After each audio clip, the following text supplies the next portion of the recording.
ரொம்ப எதர்ச்சியா கணியர் ஐயா வந்து நேர்காணல் பண்ணக்கூடிய ஒரு சான்ஸ் வந்து எனக்கு கிடைச்சிச்சு. ஆனா ஃபர்ஸ்ட் டைம் நான் அவர மீட் பண்றேன். ஆனா பார்த்ததும் அவர் என்கிட்ட எதுவுமே கேட்கல.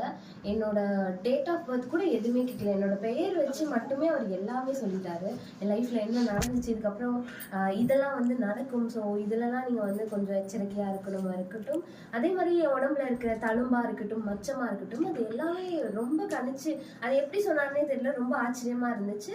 சரி, எனக்கு தான் அப்படி சொல்றாரு அப்படின்னு சொல்லிட்டு என் டீம்ல இருக்கவங்களையும் 2-3 பேர் நான் வந்து கூப்பிடும்போது அவங்களுக்கும் வந்து எக்ஸாக்டா நிறைய விஷயங்கள் 100%ல 90% விஷயங்கள் வந்து நிறைய அப்படியே கணிச்சு சொன்னாரு. அது எப்படி சொன்னாருன்னு தெரியல. உங்களுக்கும் இந்த மாதிரி விஷயங்கள் வந்து அவர்கிட்ட நீங்க கேட்டு தெரிஞ்சுக்கணும். இல்ல கல்யாணம் திருமண வாழ்க்கை தடைப்படுது, இல்ல திருமண வாழ்க்கை வந்து கொஞ்சம் ரொம்ப வந்து சண்டை சச்சரவா இருக்கு, இல்ல கடன் பிரச்சனை இருக்கு, இல்ல லவ் லவ் விஷயங்கள் வந்து செட் ஆக மாட்டேங்குது, இது எல்லா விஷயங்களுக்குமே வந்து நீங்க வந்து ஐயா கிட்ட நீங்க நேரடியா வந்து நீங்க வந்து பார்த்து தெரிஞ்சுக்கலாம்.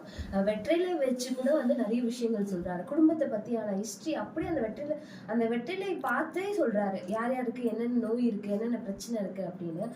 ஸோ ரொம்ப ஆச்சரியமா இருந்துச்சு எனக்கு. ஸோ உங்களுக்கும் இந்த மாதிரி வந்து நேர்ல பார்க்கணும் அப்படின்னா கீழே தெரிகிற அந்த நம்பருக்கு கால் பண்ணி உங்களோட அப்பாயின்மெண்ட்டை புக் பண்ணுங்க. ரொம்ப நன்றி.